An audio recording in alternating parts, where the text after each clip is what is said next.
আসসালামু আলাইকুম ওয়া রাহমাতুল্লাহি ওয়া বারাকাতুহু। আশা করি সবাই ভালো আছেন।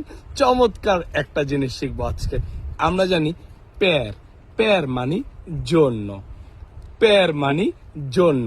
তাহলে এটা দিয়ে যদি আমরা বিভিন্ন ছোট ছোট বাক্য তৈরি করি, আমার জন্য পেয়ার মে, তোমার জন্য পেয়ার তে, যদি বলি আজকের জন্য পেয়ার অজ্জি, আগামীকালকের জন্য পের দোমানি, যদি বলি 1 মিনিটের জন্য পের un minuto, যদি বলি 2 মিনিটের জন্য পের 2 minuti, 1 ঘন্টার জন্য পের un'ora, 2 ঘন্টার জন্য পের 2 ore, যদি বলি 1 দিনের জন্য পের un giorno, যদি বলি 2 দিনের জন্য পের 2 giorni, 1 সপ্তাহের জন্য পের una settimana, 2 সপ্তাহের জন্য পের 2 settimane, 1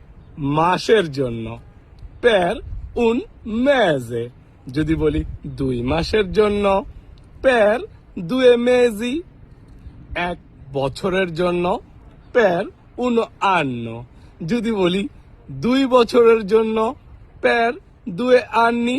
কি চমৎকার ভাবে শিখে গেলেন। তাহলে পের মানির জন্য এই পের দিয়ে প্রচুর ছোট ছোট বাক্য তৈরি করতে পারেন। আজ যেগুলো শিখেছেন এগুলো মুখস্থ করে ফেলুন এবং নিজে চেষ্টা করুন নতুন নতুন বাক্য বানানোর জন্য। সজীব স্যারের ভিডিও ভালো লাগলে অবশ্যই ফলো দিয়ে শেয়ার করে দিবেন। দেখা হবে নতুন কোনো ভালো ভিডিওতে। চাও চাও।